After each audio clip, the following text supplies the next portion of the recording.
मुख्यमंत्री अशोक गहलोत ने एक बयान दिया है। उस बयान के जरिए उन्होंने कहा कि चुनावी साल में बीजेपी के बड़े बड़े नेता राजस्थान आएंगे, प्रधानमंत्री भी आएंगे, तरह तरह की बात करेंगे। भाजपा के नेता प्रदेश में हिंदू मुस्लिम मुद्दे को हवा देंगे और ये भी कहेंगे कि कांग्रेस तो मुस्लिमों की पार्टी है। लेकिन अब जनता भी सुन सुनकर थक गई है कि आखिर भाजपा कब तक हिंदू मुस्लिम करती रहेगी। दरअसल अब चुनावी साल है, ऐसे में हर कोई आरोप लगा रहा है, फिर पलटवार कर रहा है। लेकिन ऐसे में मुख्यमंत्री अशोक गहलोत अगर बयान दे रहे हैं तो वे अपने आप में खास हो जाता है और बयान के जरिए उन्होंने सीधा भारतीय जनता पार्टी पर निशाना साध दिया। उन्होंने कहा कि अब चुनावी साल है तो भाजपा के नेता प्रदेश में आएंगे, दिग्गज नेता आएंगे, प्रधानमंत्री नरेंद्र मोदी भी एक बार फिर से आ सकते हैं और तरह तरह की बातें करेंगे। फिर कहेंगे कि कांग्रेस तो मुस्लिमों की सरकार है, ये हिंदू मुस्लिम करके ही तो चुनाव में जीतते जाते हैं और धर्म की राजनीति करते हैं। लेकिन आखिर ये कब तक चलता रहेगा? उन्होंने अपने बयान में ये बात भी कही कि मैंने भाजपा की ऐसी स्थिति कभी देखी नहीं है। कोई थाने के बाहर धरना दे रहा है, झूठे आरोप लगाए जा रहे हैं, नेता प्रतिपक्ष कोई बात बोलता है तो उसके मायने होते हैं, सांसद कोई बात कहता है तो उसके भी मायने होते हैं। लेकिन इस बार तो इनके सभी मायने खत्म हो गए हैं। दरअसल उनका कहना है कि जनता देख रही है कि किस तरह से जनता को भ्रमित कर रहे हैं। 4.5 साल में तो इन लोगों ने कुछ किया नहीं, हमारी सरकार के खिलाफ ये कोई मुद्दा बना नहीं पाए और अब ये किस मुंह से बातें कर रहे हैं। भाजपा नेताओं की बातों को आजकल कोई गंभीर से लेता ही नहीं है और ये कहना है मुख्यमंत्री अशोक गहलोत का। दरअसल अपने बयान के जरिए वो सीधा भारतीय जनता पार्टी पर निशाना साधते नजर आ रहे हैं। कांग्रेस नेता राहुल गांधी भारत लौट आए हैं। दरअसल विदेश यात्रा पर थे और अब भारत लौटने पर जैसे ही दिल्ली एयरपोर्ट पर राहुल गांधी पहुंचे, 30 मई को अमेरिका के सैन फ्रांसिस्को पहुंचे थे राहुल गांधी। स्टैनफोर्ड विश्वविद्यालय में छात्रों के साथ उनका संवाद था। वो संवाद भी हमने आप तक पहुंचाया, दिखाया था, सुनाया था कि आखिर संवाद के जरिए उन्होंने क्या तमाम बातें कही। वाशिंगटन में संवाददाता सम्मेलन को भी उन्होंने संबोधित किया था। वहीं आज पटना में विपक्ष की बैठक में राहुल गांधी शामिल हुए हैं। वो तस्वीरें भी हमने आपको दिखाई। राहुल गांधी के साथ कांग्रेस अध्यक्ष मल्लिकार्जुन खड़गे भी शामिल हुए थे। जैसे ही वो एयरपोर्ट पर पहुंचे पटना के, तो उनकी अगवानी करने के लिए खुद मुखिया नीतीश कुमार पहुंचे। बिहार के मुख्यमंत्री उनकी अगवानी के लिए पहुंचे थे, उनका स्वागत वहां पर किया गया। उसके बाद जो महा बैठक थी, तमाम विपक्षी दलों की, तमाम दलों की केंद्र सरकार पर हमला बोला राहुल गांधी ने अपने संबोधन के जरिए और भी अहम बातें की और ये भी कहा कि आने वाले समय में यानी 2024 में विपक्ष एकता जिंदाबाद। चलिए आगे बढ़ते हैं, जानकारी दे दे। पाक फंडिंग से जुड़ी हुई ये खबर है, खेल पत्थरबाजों पर नकेल लगेगी। कश्मीर घाटी में पत्थरबाजी घटना अब सुनने को नहीं मिलती है।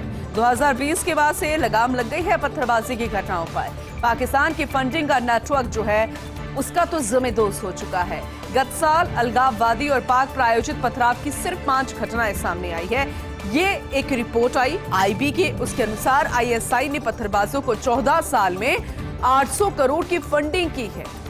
आतंकियों, हैंडलर्स, हवाला नेटवर्क और अन्य माध्यमों से ये फंडिंग की जाती थी। यहाँ पर अलगाववादी नेता और ओवरग्राउंड वर्कर्स काम करते हैं जो कि पत्थरबाज युवाओं को राशि बांटते थे। लेकिन अब पत्थरबाज युवाओं को काफी पछतावा हो रहा है कि आखिर उन्होंने उनका साथ क्यों दिया, यानी पाकिस्तान का साथ क्यों दिया, आतंक का साथ क्यों। और अब वो देशवासी हैं, अपने देश के लिए जान न्यौछावर कर सकते हैं और कई युवाओं को तो पछतावा भी हो रहा है। क्रिकेट की गलियारों में एक सवाल लगातार खड़ा हो रहा है कि क्या वीरेंद्र सहवाग बनेंगे मुख्य चयनकर्ता। दरअसल भारतीय क्रिकेट कंट्रोल बोर्ड ने मांगे हैं इस पद के लिए आवेदन। पूर्व सिलेक्टर चेतन शर्मा के जाने के बाद से ये सीट खाली हो रखी है, मुख्य चयनकर्ता की सीट। BCCI को नॉर्थ जोन से एक नेशनल सिलेक्टर की तलाश है। इसके लिए पूर्व विस्फोटक बल्लेबाज वीरेंद्र सहवाग ही बेस्ट ऑप्शन माने जा रहे हैं। लेकिन सहवाग के चीफ सेलेक्टर बनने में एक बड़ा पेच फंस रहा है। कम सैलरी के चलते सहवाग इसे इनकार कर सकते हैं। सिलेक्शन कमेटी के चीफ को सालाना 1 करोड़ रुपया की सैलरी दी जाती है। अब देखना रोचक होगा कि क्या एक बार फिर से नई पारी शुरू करेंगे वीरू या फिर जो पेज फंसने की बात आई है वो पेज फंस जाएगा और हम वीरू को इस पारी में नहीं देख पाएंगे। लेकिन फिर भी सवाल लगातार बना हुआ है और उम्मीद भी यहाँ पर की जा रही है कि एक नई पारी के रूप में हम वीरेंद्र सहवाग को देख सकते हैं। फिल्म आदि पुरुष लगातार विवादों से घिरी हुई है, लेकिन अब ये जानकारी मिल रही है कि अब इसको झटके पे झटके मिल रहे हैं। रिलीज के बाद से ही तमाम विवादों में फंस चुकी है ये फिल्म और इसका असर पड़ा है फिल्म के कलेक्शन पर भी। दरअसल मेकर्स ने 22 और 23 जून को यानी कि 2 दिन के लिए टिकट की कीमत भी कम कर दी थी और 3D टिकट का प्राइस 150 रुपए कर दिया था। लेकिन स्पेशल डिस्काउंट का भी कुछ फायदा नहीं हुआ। 7वें दिन महज 5.50 करोड़ रुपयों का कलेक्शन किया है इस फिल्म में, यानी सिर्फ 5.5 करोड़ पूरे देश भर में। इसी के साथ फिल्म का कुल कलेक्शन अब 260 करोड़ 55 लाख रुपया है। 600 करोड़ के भारी भरकम बजट में बनी फिल्म के लिए लागत निकालना मुश्किल लग रहा है, क्योंकि वो आंकड़ा भी इसने अभी तक छुआ नहीं है। जिस तरीके से शुरू से ही इसके विवाद थे, वीकेंड्स में यानी कि फ्राइडे को जब ये रिलीज हुई, फिर उसके बाद वीकेंड्स 3 दिन में अच्छा कारोबार किया। उम्मीद थी कि चाहे जितने विवाद हो ये अच्छा कारोबार करेगी और जो मेकर्स ने पैसे लगाए हैं उसकी भरपाई हो जाएगी। लेकिन धीरे धीरे सोमवार से निराश करती करती मूवी आज 7 दिन में भी वो सफलता नहीं दे पाई मेकर्स को और इसलिए मेकर्स को झटके पर झटके मिल रहे हैं। आयकर विभाग राजस्थान में भारी फेरबदल हुआ है। दरअसल सालाना तबादला नीति के तहत 60 अधिकारियों के तबादले किए गए हैं। 10 को अतिरिक्त चार्ज दे दिया गया है। प्रधान मुख्य आयुक्त प्रशांत भूषण ने 2 अलग अलग आदेश जारी किए। दरअसल एक आदेश में अतिरिक्त आयुक्त और संयुक्त आयुक्त स्तर के 36 अधिकारियों का तबादला किया गया है, जबकि 2 को अतिरिक्त चार्ज दिया गया। इसी तरह दूसरे आदेश में सहायक आयुक्त और उपायुक्त स्तर के 24 अधिकारियों के तबादले कर दिए गए, जबकि 8 अफसरों को अतिरिक्त प्रभार दिया गया है। तो ये अहम जानकारी, अहम तबादले और बड़ा फेरबदल। टाइटैनिक जहाज का मलबा देखने गए 5 यात्रियों की मौत हो गई है। ये एक दुखद हादसा हुआ है। पनडुब्बी की कंपनी ओशन गेट ने कहा कि इसका हमें बेहद दुखद है। 1912 में डूबे टाइटैनिक जहाज के मलबे को देखने के लिए पनडुब्बी के मालिक ने कहा कि यात्री सच्चे खोजकर्ता थे। ये 5 थे यात्रियों में साहस और महासागरों की खोज के लिए जुनून था। लगातार वो शोध करते थे। लेकिन इस दुखद समय में मृतकों के परिवार के साथ हमारी संवेदनाएं हैं। अमेरिकी संसद को संबोधित किया। प्रधानमंत्री नरेंद्र मोदी ने अमेरिका दौरे पर है। इस दौरान अमेरिकी संसद को भी संबोधित किया। कहा, यूएस कांग्रेस को संबोधित करना गर्व की बात है। ये 140 करोड़ भारतीयों का सम्मान है। मुझे दूसरी बार संसद को संबोधित करने का मौका मिला है। प्रधानमंत्री मोदी ने एआई की शानदार मिसाल दी। एआई यानी अमेरिका और इंडिया। अमेरिकी सांसदों ने खड़े होकर पीएम मोदी का स्वागत किया। भारत का विकास मतलब दुनिया का विकास।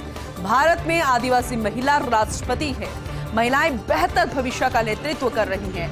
आज के भारत में महिलाओं की स्थिति बहुत ज्यादा बेहतर है और दुनिया का 40% ऑनलाइन पेमेंट भी भारत में ही होता है।